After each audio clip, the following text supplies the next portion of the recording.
This is CNN, the most trusted name in news. CNN Chile Radio. Podcast. Siempre.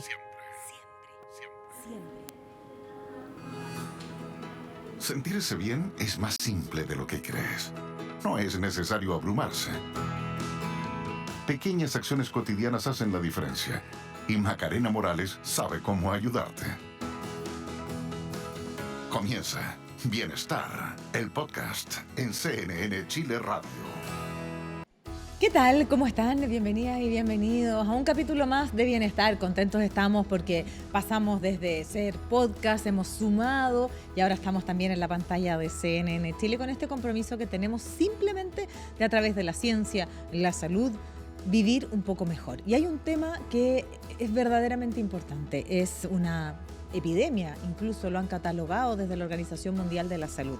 Vamos a hablar del sobrepeso y la obesidad. Y la verdad que estoy tremendamente agradecida porque tuve la suerte de hace algunos días atrás poder atender ECO 2026, que es el Congreso Mundial Europeo de Obesidad, donde se habla desde distintas miradas y de distintas aristas, obesidad y menopausia, adolescencia, pero también donde nos invitan a cambiar la mirada y entender que la obesidad es una enfermedad crónica y como ustedes saben nadie elige enfermarse y cambiar esa mirada y tener una mirada empática para poder permitir que la ciencia avance y aparezcan tratamientos de la mano de la innovación que nos permitan enfrentar esta enfermedad que, dicho sea de paso, hoy al menos en la población adulta en Chile alcanza a más del 40%. Si a eso sumamos el sobrepeso, llega incluso al 70%. ¿Qué significa esto?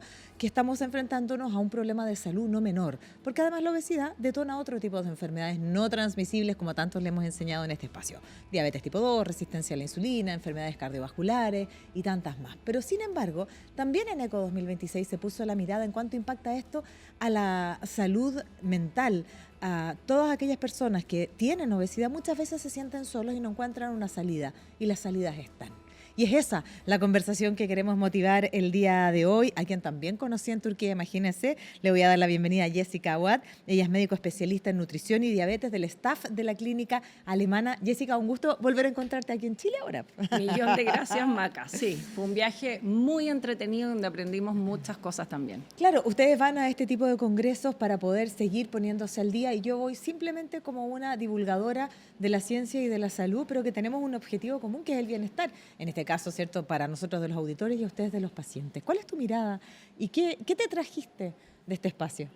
Mira, sin duda, yo creo que estas son tremendas oportunidades para nosotros. Yo siempre digo que estos cursos nos ponen al día, vemos qué se está haciendo en todas partes, qué opciones tenemos para seguir apoyando a nuestros pacientes.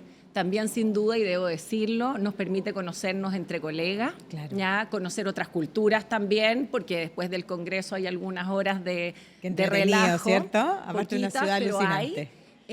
Y estar al día, yo creo que eso es clave hoy para poder brindarle a nuestros pacientes todas las oportunidades que cada día tenemos y en más cantidad. Ahora, el foco era la obesidad y el sobrepeso. Yo hacía el punto, la obesidad no es un problema exclusivo de Chile, es un problema de buena parte del mundo, ya lo habían definido como una epidemia. La prevalencia es la palabra correcta, ¿cierto? Sí, para decir que es altísima y que el futuro no es prometedor, porque de acuerdo a cifras de la Junaep, hoy día 1 de cada 2 niños tiene algún problema de malnutrición por exceso. Por lo tanto, ¿cuál es la mirada que tenemos que tener cuando hemos culpado y responsabilizado a las propias personas, sin embargo, es una enfermedad? Exacto, Maca. La verdad es que yo creo que ahí hay varios conceptos que es muy importante destacar. En primer lugar, la obesidad es una enfermedad. Hoy en día lo vemos, sobre todo los que nos dedicamos al tema, como algo tremendamente evidente, pero hasta hace muy pocos años no lo era tanto.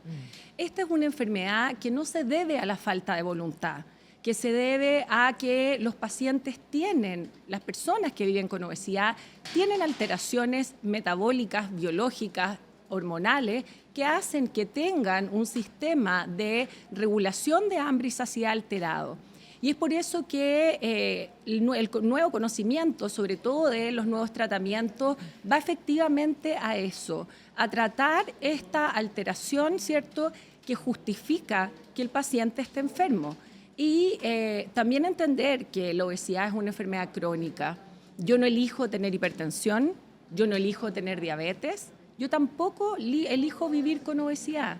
Por lo tanto, esa es la mirada que tenemos hoy, como una enfermedad absolutamente tratable, igual que las otras dos que yo te mencionaba. Claro, por lo tanto, hacer este mensaje de cambiar la mirada pareciera ser clave, porque es además un acto de justicia. Sin duda. Porque yo siempre digo, y lo digo bien ridículamente, cuando uno tiene influenza, uno no es un influenzado, Exacto. ¿cierto? Uno tiene influenza. Y cuando uno tiene obesidad, tampoco hay que cambiar, uno no es obeso, uno tiene una enfermedad que hoy día, en buena hora, la ciencia ha avanzado para poder tener tratamiento. Y fíjate que incluso haciendo un mea culpa, yo creo que todos en algún momento dijimos, ay, claro, el camino fácil es buscar las alternativas, sin entender el profundo daño que le estamos haciendo porque hay biología detrás, ¿no? Absolutamente. Y yo creo que ese es un punto tremendamente clave que tenemos que entender. Todos los tratamientos actuales no hacen el camino fácil, sino por el contrario, tratan una enfermedad que es muy difícil de manejar sin ese tratamiento.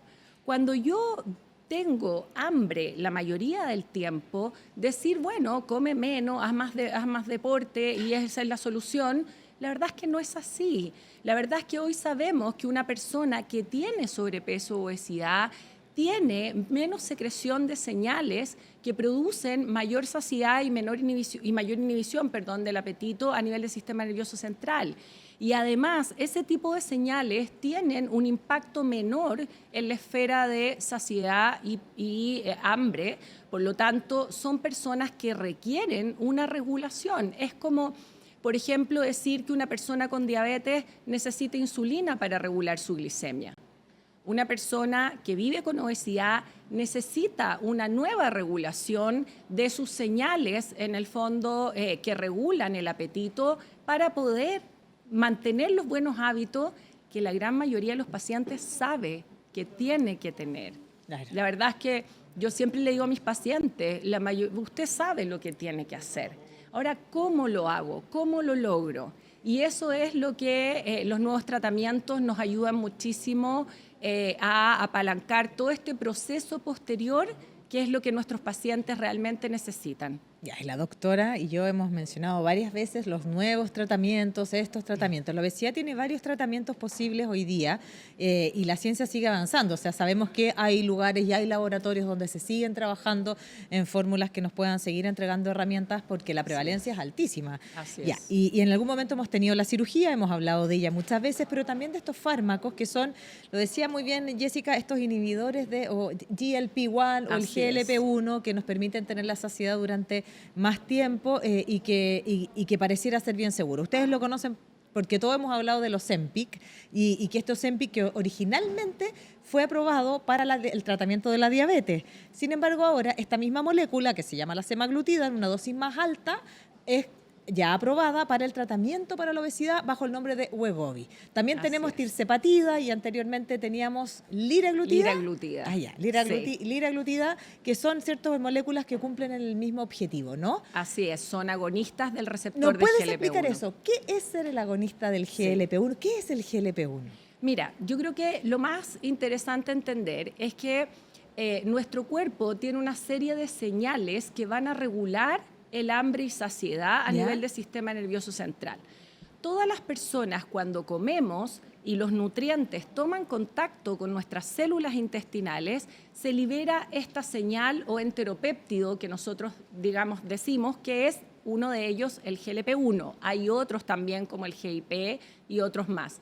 Estas señales van a nuestro cerebro a, como yo te comentaba anteriormente, a decirnos hambre o saciedad. Esa es la regulación. Entonces, ¿qué ocurre? Tal como te comenté anteriormente, las personas con sobrepeso o obesidad secretan menos esta señal y además necesitan dosis más altas de esta señal para tener la misma sensación de hambre y saciedad que tiene una persona con peso normal. Además, estas moléculas o estos enteropéptidos tienen otros efectos benéficos, no solo a nivel de apetito, que para mí como médico es lo más interesante. Hoy nosotros consideramos estos fármacos como drogas modificadoras de enfermedad, lo que es tremendamente potente. Son medicamentos que disminuyen el riesgo cardiovascular, disminuyen el riesgo de diabetes, ayudan al hígado graso, ayudan en enfermedades como la osteoartritis de rodilla, apnea del sueño, un montón de otras enfermedades asociadas a este exceso de grasa que se tiene cuando tenemos sobrepeso u obesidad. Perfecta la explicación, porque además ahí tú nos demuestras que efectivamente hay biología detrás. Y yo me imaginaba todo el tiempo, cuando una persona logra su saciedad en este momento y otra en otro momento, la culpa que tiene que sentir esa persona, porque finalmente responsabilizamos en ella de, oye, ya, deja de comer. Oye, no sé, has abierto el refrigerador 200 veces. Sí. Y finalmente hay biología detrás, que lo acaba de explicar muy bien la Jessica. Y yo tengo otra duda, porque efectivamente, cuando nosotros impactamos al sobrepeso y la obesidad, son muchas, ¿cierto? Y conversaba con otro doctor allá en Turquía que me decía, hoy día no hay órgano que no se vea afectado por el sobrepeso y la obesidad. O sea, por lo tanto, el cambiar nuestra composición corporal, voy a hacer un asterisco acá, nosotros decimos muchas veces hay que bajar de peso. No, la palabra correcta, y luego saludo siempre a Paulo, que fue el primer doctor, que me dijo, aquí no estamos buscando la baja de peso, estamos buscando el cambio de la composición corporal. Bueno, dicho eso, ¿es la baja de peso la que permite que yo tenga mejor mis órganos, la diabetes tipo 2, la hipertensión, o además hay otro factor que permite protección en esos otros tipos de enfermedades? Sí. Mira, ahí hiciste un muy buen punto, Maca, porque efectivamente la obesidad se considera una enfermedad del tejido adiposo. Y es por eso que es tan importante evaluar la composición corporal, vale decir, el objetivo que tengo con mi paciente es que baje grasa corporal. Ahora, al bajar de peso, sin duda, disminuyen en el fondo riesgos asociados al exceso de peso. Sin embargo, por ejemplo, como yo te comentaba, estos fármacos tienen un efecto que va más allá de la baja de peso y que es un efecto independiente. Ah, es independiente. Es independiente. Es muy interesante porque el tejido graso que acumulamos principalmente dentro del abdomen, que se denomina tejido graso visceral, produce señales inflamatorias que son las que promueven enfermedad, que aumenta el riesgo cardiovascular, aumenta el riesgo de diabetes, el hígado graso, etc. Entonces, ¿qué se ha visto? Se ha visto que esos fármacos disminuyen esa inflamación y a través de ese mecanismo tienen un efecto independiente en la baja de peso. Yo actualmente, por ejemplo, tengo pacientes que han tenido un infarto cardíaco, un accidente vascular y que no necesariamente tienen un exceso de peso significativo o que no responden a estos fármacos de la manera adecuada como uno quiere, que son pocos los pacientes que no lo hacen, pero tienen todo el beneficio cardiovascular que va más allá del peso. Entonces, eso yo diría que es el punto clave en todos estos fármacos. Ahora, cuando empezamos, bueno, los fármacos, llevamos varios años hablando de la semaglutida, ¿cierto? No sé si estoy en el año correcto, pero será desde el 2019 en adelante, ¿no? Mira, a ver... no son tan anteriores, ¿no? Mira, fíjate que es interesante porque liraglutide, que yo diría que es la molécula madre de semaglutide, que es una muy buena molécula, se aprobó por la FDA el año 2010 y en Chile se empezó a vender desde el 2012. Ah, imagínate. O sea, nosotros llevamos un montón de años usando estos fármacos. Semaglutide se aprobó el 2017 por la FDA, si la memoria no me falla, y a Chile debe haber llegado año 2021, 2022, por ahí. O sea, llevamos por lo menos unos 4 o 5 años utilizándolo con excelente experiencia, buenos resultados, pero evidentemente con una supervisión médica, que es lo importante. No, es que vamos a reforzar ese mensaje porque finalmente también uno muchas veces sin necesitar, y ahí hay otro problema, es que nos pusieron de modelo, ¿cierto?, a personas muy, muy flacas y queremos llegar ahí cuando muchas veces tal vez no tenemos ningún problema de salud asociado y estamos en nuestro normopeso. ¿Cierto? Así dicen los doctores. Sí, estamos en eutrofia, normopeso. Claro, sí. Y estamos bien y entonces vamos a hacer un uso irresponsable de los medicamentos, lo que hace que además tengan mala fama y que además hagamos un acto de injusticia porque lo estamos usando de manera incorrecta. Así que eso lo vamos a hablar y reforzar porque esto es parte, incluso nosotros acá cuando nos llaman y dicen, hoy suplementos, mira, nadie te va a recomendar un suplemento si no fuera un médico o un doctor o un nutricionista, alguien del área de la salud para saber qué es lo que hay que hacer ahí. Pero yo quería seguir avanzando en esto de estos fármacos de la innovación o los tratamientos para el sobrepeso y la obesidad, porque también aparece mucha información, no, es que puede tener este efecto adverso, o este efecto adverso, o es que el rebote, es que puedo perder masa muscular. Sí. ¿Qué hay de todo eso? Sí, bueno, muchas cosas van en esa pregunta. A ver, estos fármacos son altamente efectivos, yo creo que eso es importante decirlo. dependiendo del tipo de fármaco, porque afortunadamente hoy tenemos varias alternativas disponibles. Las tasas de baja de peso fluctúan del 15 a sobre el 20% del peso corporal, o sea, son fármacos que actualmente rozan lo que logra o puede lograr una cirugía bariátrica, sobre todo en dosis alta, ¿ya? Pero sin duda tiene efectos adversos. Los principales efectos adversos de estos fármacos son gastrointestinales, ¿ya? Y tienen que ver con molestias gastrointestinales de todo tipo, náuseas, distensión, un poquito malestar de guatita, estitiquez, diarrea, de todo. Ahora, son síntomas habitualmente iniciales que van pasando y que se pueden ir manejando muy bien cuando uno va educando al paciente y sobre todo reajustando dosis. Al bajar de peso, cualquier persona, cuando, digamos, disminuye su peso corporal, puede perder masa muscular. En cualquier tratamiento, En dices tú. cualquier Claro. tratamiento. Eso no es efecto del farmacológico, eso es biología. Efecto de la baja, Efecto de la baja del de cambio, peso. claro. Cuando una persona, sobre todo, pierde peso aceleradamente, tiene riesgo de perder masa muscular. Ahora, ¿qué es lo que se ve con estos medicamentos? Que si bien es cierto, sobre todo en respondedores más rápidos, donde bajan, digamos, más aceleradamente peso, puede haber un poco de pérdida de masa muscular. Principalmente lo que se pierde es grasa, siempre. Y por eso mismo está todo el apoyo que uno le da a los pacientes para que se alimenten de buena manera, con dietas altas en proteína, para que hagan entrenamiento de fuerza. Se va monitorizando la composición corporal dentro del tratamiento. Así es que la verdad es que ese no es un riesgo al cual le tengamos miedo bajo ninguna circunstancia. Otros, digamos, efectos adversos que se han descrito, hay varios, ¿ya? Pero en términos generales, como yo te decía, han pasado tantos años desde que los usamos que han ido, en el fondo, desescalando. Inicialmente se hablaba de alteraciones tiroideas, que eso absolutamente se dejó de lado, se descartó. Se habla del tema de la pancreatitis, Sí. que ahí hay un tema, en el fondo, no menor, porque si bien es cierto, estos fármacos pudieran aumentar muy, muy discretamente la probabilidad, la verdad es que no son fármacos que estén contraindicados desde ese punto de vista y que tenemos que, en el fondo, monitorizar y utilizar con cautela, pero son fármacos tremendamente seguros. Sobre todo acá en nuestro país, que usamos dosis más bajas y tenemos muy buenas respuestas también, así que están más protegidos incluso los pacientes. Claro, y finalmente pareciera ser mayor la consecuencia del sobrepeso y la obesidad que... Sí. Ay, no te respondí lo del rebote. Exactamente, ahí Sí, iba. Porque sí, mucha gente ha dicho, no, sí. que tuve rebote. Y yo le digo, Sí. bueno, yo no soy doctora, pero Sí. muchas veces me preguntan, y digo, bueno, cambiaste, hiciste algo porque no es magia. No. Ni los fármacos, ni la No. cirugía, los tratamientos para la obesidad no son mágicos. Y uno Absolutamente. efectivamente también tiene que incorporar un cambio de hábitos, mejorar Absolutamente. el tipo de alimentos que nos estamos poniendo en el plato, incorporar el movimiento, reducir el estrés, que son los pilares del estilo de vida. Sí. ¿Qué hay del rebote?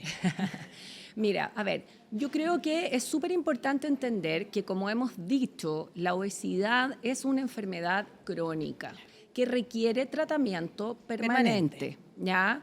Por lo tanto, cuando yo suspendo el medicamento, efectivamente voy a perder el efecto y voy a tender a reganar peso. Eso se ve en los distintos estudios. Pero si lo vemos por otro lado, la verdad es que es importante entender que hoy tenemos tratamientos que efectivamente logran ayudar a mantener el peso corporal en los pacientes que sí logran mantener el tratamiento. Es como pensar que la hipertensión se va a resolver usando un mes de tratamiento antihipertensivo y lo vas a suspender y se va a resolver. No, no es así. Tú mantienes el fármaco. Ahora, es muy importante también recalcar que siempre que una persona pierde peso corporal, tiene riesgo de volver a subir de peso. Eso también es biología. Nuestro cuerpo defiende el peso, quiere que tú recuperes tu peso haciendo dos cosas que son bien significativas. Enlentece tu gasto energético, te hace gastar menos energía. ¿Eso es el metabolismo basal? El metabolismo basal, efectivamente, y aumentan las hormonas del hambre. Entonces, muchas veces cuando las personas dicen, estoy frustrado porque bajo y regano, no tengo fuerza de voluntad, no me la puedo, me siento mal, no es un tema de voluntad, es un tema de biología, de cambio de nuestro cuerpo. Entonces tú luchas, después de una baja de peso importante, luchas con más hambre y con un metabolismo más lento. Evidentemente, el cambio estilo-vida siempre va de la mano. La terapia conductual en términos de alimentación, ejercicio, estrés, como tú dices, sueño, etcétera, es base para todos. Pero tenemos que hacerlo mejor, no necesariamente perfecto. No, que lo perfecto enemigo de lo bueno. Todos Absolutamente. sabemos. Oye, tú y yo somos personas muy jóvenes y ustedes lo Muchas pueden ver gracias. en su pantalla. Pero nada niega que estamos en esto de la mediana edad, Así ¿cierto? es. Y entre la menopausia y la perimenopausia y por ahí nos transitamos. Yo siempre digo, desde que además empiezo a aprender de esto, que yo al menos quiero llegar preparada, Sí. porque evidentemente hay una ganancia de peso en esta, Así y también es biología, ¿cierto? Dejamos de producir estrógeno, por lo tanto generar músculo es más complejo. Para mí un irrenunciable es el trabajo de fuerza. Sin duda. Es un irrenunciable, porque yo me voy a resistir todo lo que pueda a la sarcopenia, etcétera. Pero efectivamente, yo no sé el dato específico, pero hay una ganancia de peso en la época de la peri y la menopausia también. Sí. Y vimos, ¿cierto?, en ECO 2026, Sí. muchos estudios que demuestran que también esto puede ser una alternativa, porque lo que no nos puede pasar es que nosotras perdamos ni nuestra autoestima, ni nuestra calidad de vida. Absolutamente.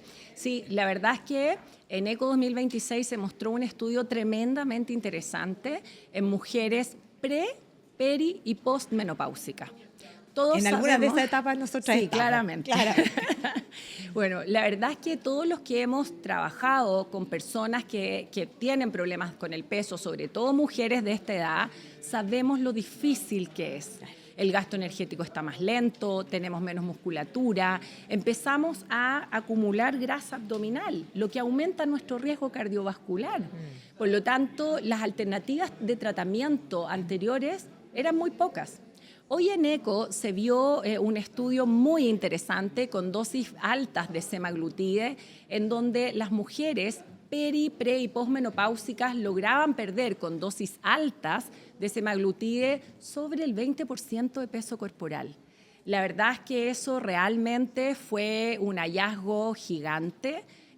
Porque, vuelvo a insistir, los que trabajamos en esto sabemos lo difícil que es acompañar a las mujeres en esta etapa. Y yo estamos aquí construyendo la tribu, voy a complementar porque me tocó también, pude, ¿cierto?, entrar a esa charla, además con efectos positivos en todos estos malestares asociados, la migraña, Así etcétera es. también. Oye, no me queda tiempo, solo me queda un minuto, pero en este minuto sí quiero preguntar tu mensaje para todos los pacientes que hoy tienen obesidad, porque hoy día hemos hablado de la innovación, de los fármacos, sabemos que todavía no es de fácil acceso para todos, esperamos que lo sea, porque finalmente también eso es un acto de justicia.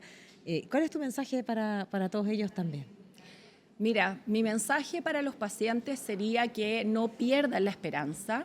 Yo sé que muchos de ustedes están muchas veces frustrados de hacer muchas cosas, muchos intentos y que no funcione. Bueno, hoy en día tenemos tratamiento, entendemos por qué eso pasa y bueno, nosotros nos hemos preparado para estarlos ayudando y acompañando en este camino y en este proceso, porque lo que queremos es no enfermarnos, es llegar y tener una vejez lo más sano posible, con la mejor calidad de vida, y eso yo te diría que hoy en día sí es posible. Es posible, de todas maneras, Sí. Jessica, ha sido pero un tremendo gusto conversar contigo, conocerte, el mensaje Gracias, queda Maca. clarísimo en esta mirada que tenemos que tener sobre el sobrepeso y la obesidad, dejar de responsabilizarnos, de culparnos y encontrar los caminos y las posibilidades para poder tratarlo como una enfermedad que hoy tiene alta prevalencia en Chile y en buena parte del mundo. Así que muchísimas gracias, Jessica. Gracias a ti, Maca. Y a ustedes, como siempre, gracias por una conversación más, por hacer posible que esta comunidad del bienestar crezca. El único objetivo que tenemos es vivir un poquito mejor, lo decía muy bien la Jessica. Vamos a vivir más años, porque la ciencia en buena hora lo ha permitido, pero queremos vivir bien esos años. Y para eso estos pequeños cambios, y en este caso específico, este cambio de mentalidad que nos permita darnos cuenta que hay caminos posibles, es todo el objetivo. Así que, como siempre, nos encontramos en una próxima. Chau, chau. Hasta aquí llega el podcast Bienestar con Macarena Morales. This is CNN, the most trusted name in news. CNN Chile Radio. Podcast. Siempre. Siempre. Siempre.